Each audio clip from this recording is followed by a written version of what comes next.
Thanks everyone for coming. Even thank is a massive understatement given the emergency we are facing today. Look around us. Skyline Towers is a 40-story luxury development in the heart of Kuala Lumpur. Right now, our main vertical transportation system is completely dead, broken. The motor drive is fried, the control cable are gone, and it is going to cost us 150,000 ringgit. And why is this an emergency meeting for us, Mr. IKMAL? I live on level 40. I will be taking the service lift, which smells like shit, for 3 days a row. So, can you fix it, Mr. IKMAL? Fix it with what money, Mr. Gan? The maintenance account is empty. The sinking fund is drained because of the earlier structural repairs this year. And why is it empty? Because we have people at this exact table, sitting at this exact moment, sitting, waiting, paying their dues is optional. Look at me all you want, IKMAL. If the building is shattered into pieces, if the building falling apart, if the building keep worse, I am not going to throw a good money after bad. It's matter of principle, IKMAL. And don't forget the ridiculous tyranny of those management committee. You pass Nazi-style house rules, banning my wife guests, and then you suddenly wonder why the atmosphere in this building is toxic? Calm down. Relax, my man, relax. Calm down. How, Mr. Taram? I have elderly residents on the 35th floor trapped in the house. I have disabled persons who cannot even get their groceries. The public outrage is just a ticking time bomb. If I don't get 150,000 ringgit by tomorrow morning, I'm taking our security team and the locksmiths, and we are going to forcefully enter the apartments of the long-term defaulters, seize their widescreen TV, their laptop, and even their Sun gaming console, and I will auction them off right in the lobby. Oh, come on. You wouldn't dare. This is robbery. Try me, Taram. You owe 10,000 ringgit across 5 units. 50,000. That's not cheap, Taram. Wanna fight, IKMAL? You wanna fight? Come on, come on. Come on, little man. Come on, little boy. Here we go, guys. The scene is coming. That's enough, gentlemen. Everybody, sit down. Mr. IKMAL, sit down immediately. As a legal counsel of the management corporation of Skyline Tower, I must advise, if you proceed this deal immediately, you will go none other than the prison cell. Indeed, Chairperson, your proposal is a catastrophic legal liability. It constitutes a civil trespass to land, conversion of private goods, and multiple criminal offence under the Penal Code, including criminal trespass, mischief, and theft. The management corporation cannot launch independent, unauthorized raids. Then what am I supposed to do, lawyers? Let this building fall down first? Let this building rot? After all, we call this meeting to address this issue. Now, let's solve it one by one. Very well, let us begin with the first issue on the table. The unauthorized physical modification executed by Mr. Gan on level 40. Here we go. My encroachment. Let's get one thing straight, councillors. I own the penthouse. It is the largest unit in the master strata road. My share unit allocation is astronomical compared to the tiny studio apartment on the lower floors, which means my monthly maintenance charges are the highest in this entire building. That is factually correct regarding your financial contributions to that. So, if I pay the most, I naturally possess an implied exclusive right to use and modify the space directly associated with my luxury lifestyle. I enclose my private balcony with floor-to-ceiling glass panels for safety and aesthetics. And as for the satellite dish on the top roof directly above my unit, it is my roof. It doesn't affect anyone else, is it? Why should I take it down? Well, let's see here. Mr. Gan, your argument rests on a profound misunderstanding of Malaysian strata law. The concept of share unit under the Strata Management Act 2003 is strictly financial and administrative. It determines your vote, weight at general meetings, and the mathematical fraction of your financial contribution. It does not grant you a single square inch of extra physical territorial ownership over common property. It is roof over my head, Mr. FAUZAN. Who else owns that roof?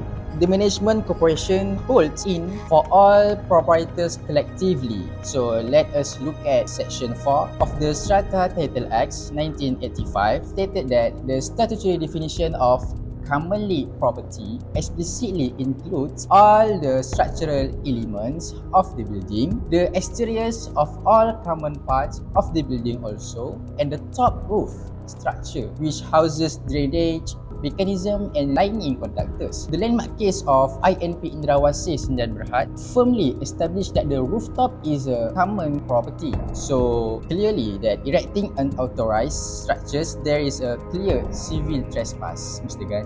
Furthermore, regarding the balcony, while the interior floor space is a private parcel, the structure outer perimeters and the aesthetic facade belong to the common property domain. By replacing the structural safety railings with permanent glass panels, you altered the uniform engineering specification and look of skyline towers without DBKL or Management Corporation approval, violating the precedent in the case of Lee Wah Bang versus Chi Leong Holdings Sdn Bhd. So what? I have money, Mr. Fauzan. Can I just buy that roof space? There is a lawful process for that under section 174 of the Strata Title Act, but you completely bypass it, Mr. Gan. To gain exclusive use, the MC would have to pass a highly stringent comprehensive resolution to designate that area as limited common property, which is LCP. Then it must be certified by JUPAM and a subsidiary management corporation must be formed. So none of this happened. Exactly. You just went ahead and built it like you own the place. Our advice to the Management Corporation is clear. We are instructing the management to the issue a final structural rectification notice, giving you 14 days to dismantle the glass panels and the satellite dish at your own cost. If you refuse, under Section 59 of the Strata Management Act, the Management Corporation has the statutory power to enter the area, remove the structure forcibly, and bill you for every single cent of the cost. If you block access, we will see you in High Court for an urgent mandatory injunction. Nonsense! I pay millions for the penthouse just to be treated like a tenant. Excellent. Now, we're done with him. Now, let's talk about me. My wife already purchased a luxury unit during the pre-launch phase, strictly as a business management, also as her business investment. She runs a high-level Airbnb portfolio that brings premium tourists so much into this country. But suddenly, you hold an extraordinary general meeting, pass some arbitrary house rule number 4, and tell straight to my face that her business is legal? Mr. Norman, your wife's premium client actually had turned our infinity pool to a public water park. Even the permanent resident constantly complain about the noise pollution, overcrowd in the gym, and damage to the interior lift, and even a massive security risk. The permanent residents don't want strangers wandering all night in front of their front door.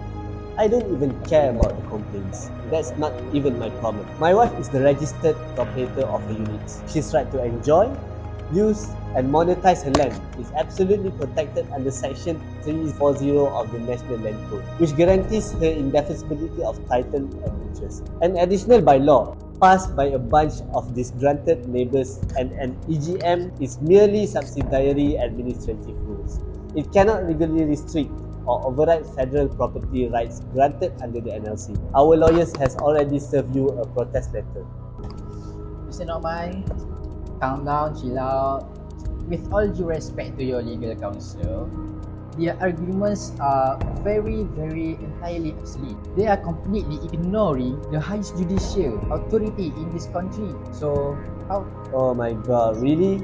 And what kind of authority is that? The Federal Court of Malaysia in landmark case in Inap Saleh and others. The facts of the case are exactly the same with the situation. The Federal Court comprehensively evaluated and rejected every single argument you just made. So, Mr. Lokman, let me break down the apex court's ruling for you. So first, the court ruled that short-term rental arrangements through platform like Airbnb or Agoda are temporarily commercial transaction. So your wife's guests are transient occupants holding their commercial license that don't hold a statutory tenancy or lease as well. So therefore, because no proprietary interest in land is transferred, short-term stays do not constitute dealings under the National Land Code. So thus, your section 340 arguments completely falls apart. Second, the Federal Court explicitly stated that strata living requires individual owners to give a degree of personal property freedom for the collective good, safety and tranquility of the community.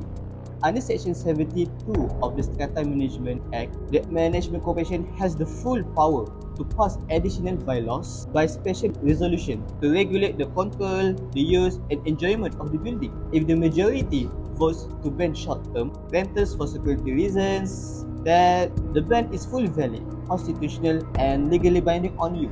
But my wife investment, her cash flow, you can't just stop her just like that. Watch us, Mr. Nokman. So Mr. Nokman, our strategy recommendation to the MC is to instruct the security and management teams to log every digital card use, create the online listings and document your wife's guests. So for every single violation, the MC will impose a statutory fine of up to 200 ringgit as permitted under Section 70 subsection 2 of the SMA, where if she continue to defy the rules, we will file an immediate application with the Strata Management Tribunal for an injunction. So if she breached an official tribunal order, it becomes criminal offence under Section 123, so which carries severe fines and potential imprisonment.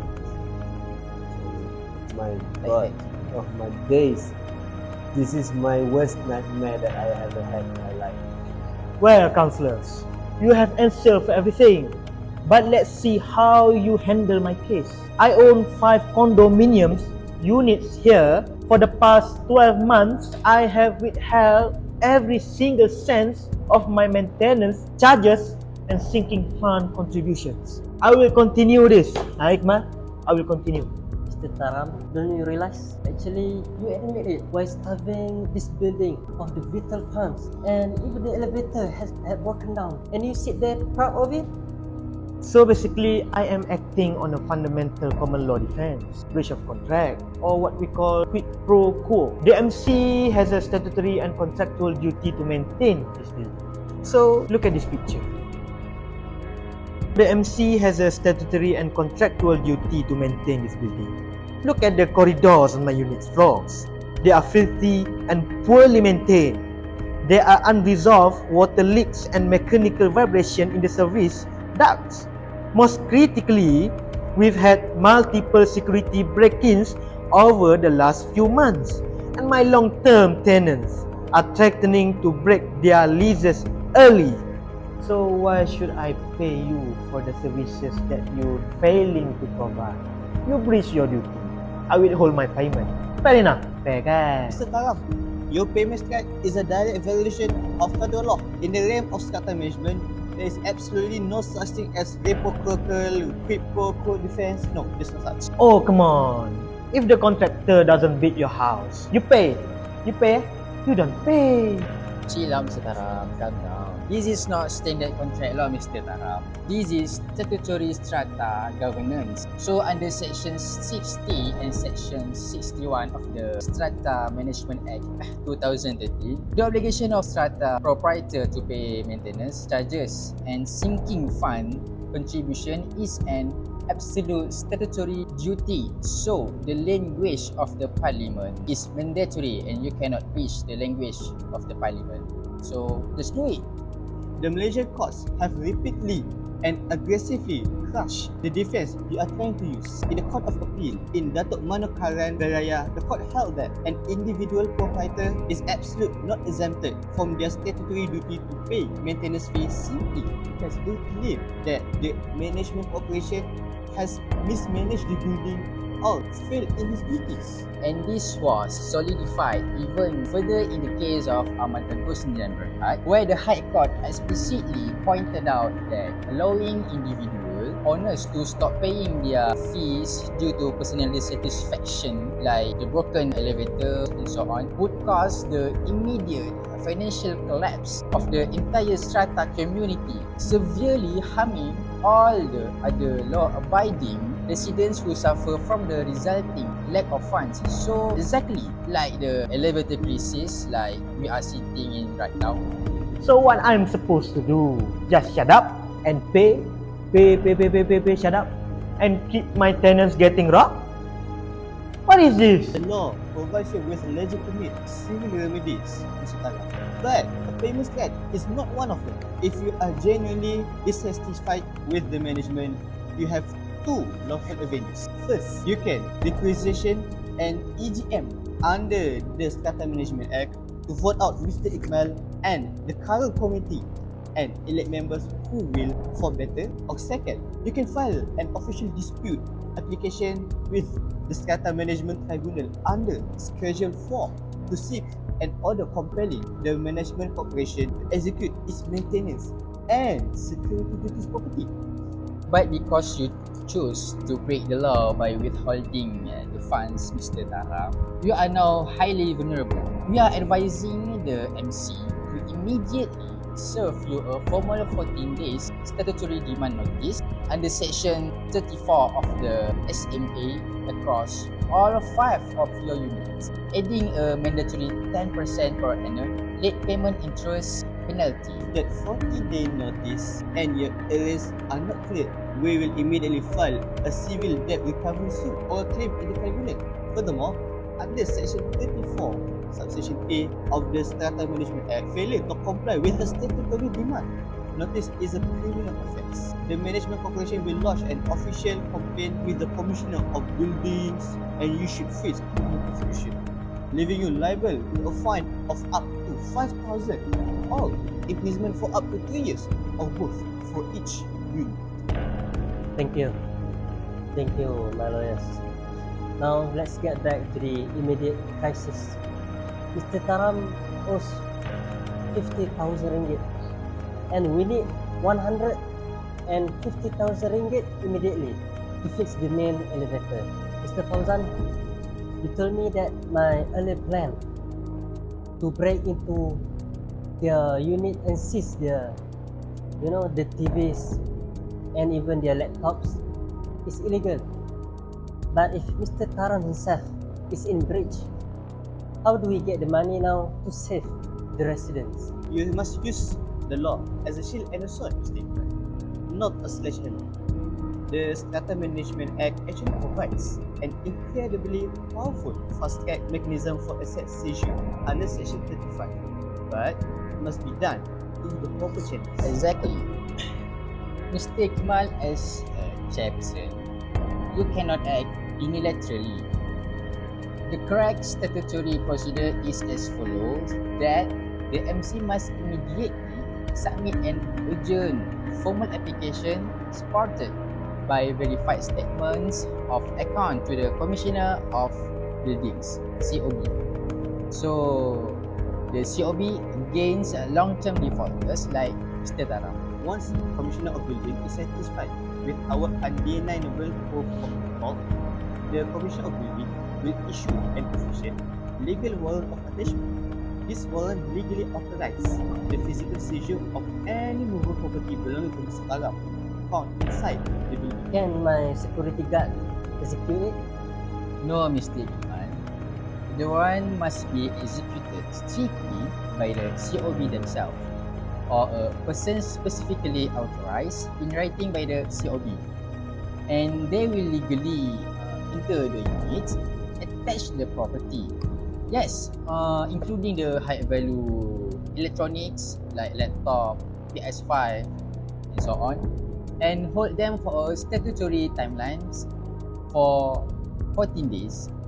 And let's say if Mr. Taram still refuses to clear his debt within these 14 days, and the seized assets will be sold via a lawful public auction supervised by the COB to fund our accounts.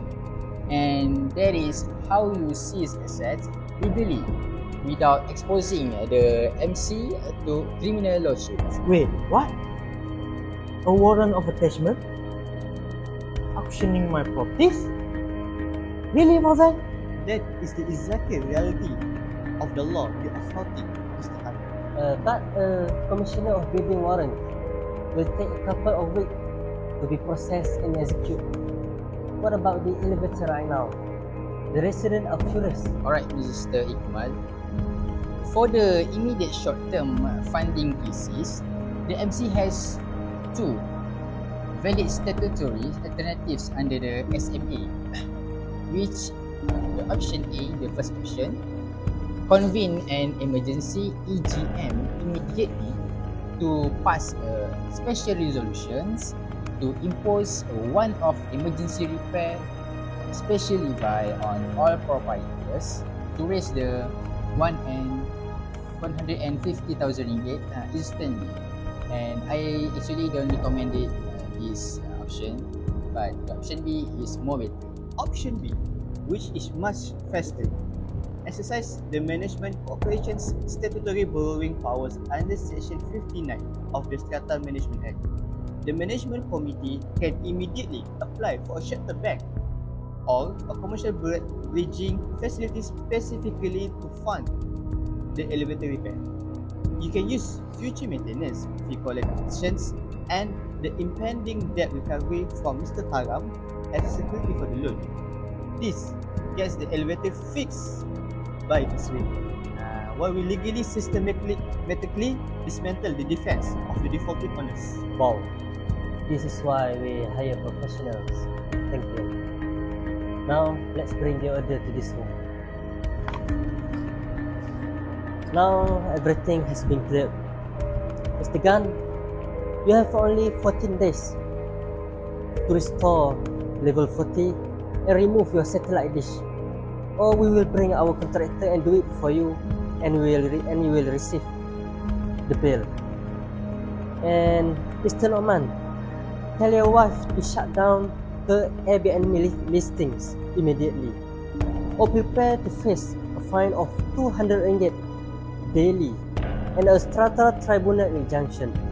Mr. Taram, I suggest you write us a check for your arrest tonight, or your personal belongings will be facing a COB auction block, and you might be answering to a criminal judge.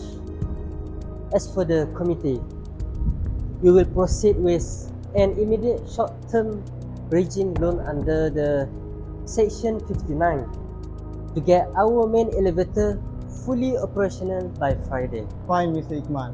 I will get my contractors tomorrow morning to remove the dish and the glass. Not worth for me to raise this issue. Oh my god. I should ask my wife to call her investment partners. They must pivot long-term leasing. This versus ruling didn't give them any choice anymore. If you pay your dues, Mr. Taram, the Management Corporation will have the funds to fulfill the statutory obligations seamlessly. We will gladly draft a formal settlement agreement to the effect. Okay, let's discuss a settlement plan for my areas over the next 48 hours. But I want a written commitment from the lawyers that the MC will be legally compelled to upgrade the security gate and fix the water leaks immediately. Councillors, thank you. This meeting is officially adjourned. Let's go fix our building right now. Thank you again.